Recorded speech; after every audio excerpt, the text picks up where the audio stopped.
మనోళ్ళు చాలామంది కుర్రోళ్ళు ఉంటారుగా మన పల్లెలో. చూడండి, ఆదివారం రాగానే సరదాగా ఎక్కడికి వెళ్తారు? బార్ షాపుల్లోకి వెళ్ళి కూర్చుంటారు. ఇది ఇది ఎవరిని ఎలా కూర్చోబెడుతుంది? ఎవరు కూర్చోబెడుతున్నారు వాళ్ళని?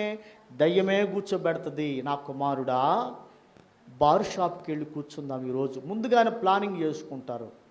ముందుగానే ప్లానింగ్, వాళ్ళంతా సైతాన్ బ్యాచ్ అంతా ముందుగానే ప్లానింగ్ చేసుకుంటారు. మందిరానికి వెళ్ళబాకు, మందిరానికి వెళ్తే నువ్వు బాగుపడతావు, మందిరానికి వెళ్తే నువ్వు దీవించబడతావు.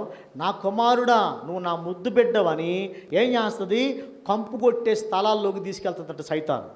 ఈ దయ్యం పట్టిన వాడిని ఎక్కడ కూర్చోబెట్టింది సైతాను? సమాధుల్లోకి మనం వెళ్తామా? సమాధుల్లో ఆ నక్కలు ఏం చేస్తాయి?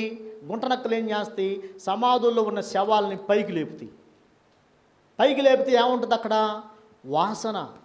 ఏ వాసన అయినా భరించవచ్చు, కానీ మనిషి వాసన భరించలేం. పైకి బాగున్నప్పుడు ఏం పౌడర్ పోతాం, ఏం చెంటు కొడతామో, మన దగ్గర మామూలు అత్తర్ వాసన వచ్చిద్ది. మనం నడుస్తుంటేనే, అసలు దారిని పోతుంటేనే ఏమొస్తుంది? అబ్బా, ఏమి స్మెల్ కొట్టి, ఏమి వాసన వస్తుందిరా, ఏమి స్ప్రే కొట్టాడు అనుకుంటాం. కానీ చచ్చిపోయిన తర్వాత మన కంపు అంతా ఇంత కాదు, భయంకరమైన దుర్వాసన. కానీ దయ్యం బట్టి వాడు ఎక్కడున్నాడు? ఆ దుర్వాసనలోనే కూర్చుంటున్నాడు. ఈ దయ్యం బట్టిన వాడు తీసుకెళ్ళి ఎక్కడ కూర్చోబెడుతుంది? ఆ కంపులోనే కూర్చోబెడుతుంది. ఆ సమాధుల చుట్టే, ఆ సమాధుల్లోనే వాడి జీవనం కొనసాగిస్తున్నాడు. ఒరే బాబు, నువ్వు సమాధుల్లో ఉండబాకరా, ఇదిగో అది కంపు కొట్టే ప్రాంతం, అది దుర్వాసన కొడుతుంది, అది భయంకరమైన దుర్వాసన, నీచమైంది.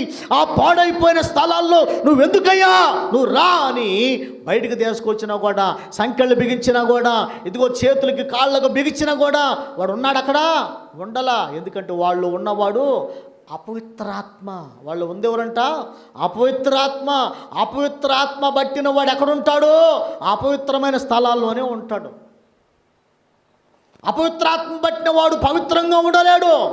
అపవిత్రాత్మ పట్టిన వాడు అపవిత్రమైన స్థలాల్లోనే, తాగుడులో, ఇదిగో వ్యభిచారములో, దేవుని బిడ్డలారా, ఇదిగో మత్తులో, దేవుని బిడ్డలారా, నీచమైనటువంటి కార్యకలాపాలు చేస్తూ దేవునికి